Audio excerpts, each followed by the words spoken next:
সে আজ থেকে বহু বছর আগের কথা।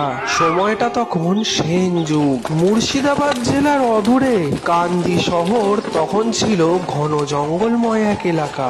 শোনা যায় সেই সময় সেখানে এক পরিব্রাজক সন্ন্যাসী নাগাল্যান্ড থেকে নদীপথে যাওয়ার সময় কান্দির দোহালিয়ার জঙ্গলে এসে তপস্যা করেছিলেন। তপস্যা চলাকালীন নানান জীবজন্তু তার তপস্যা ভঙ্গের চেষ্টা করে, কিন্তু অনেক চেষ্টার পরে সন্ন্যাসীর তপস্যা ভাঙে না।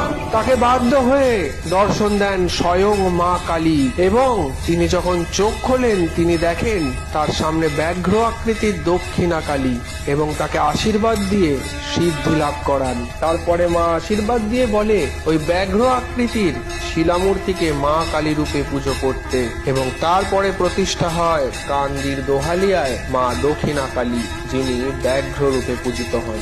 জয় মা কালী।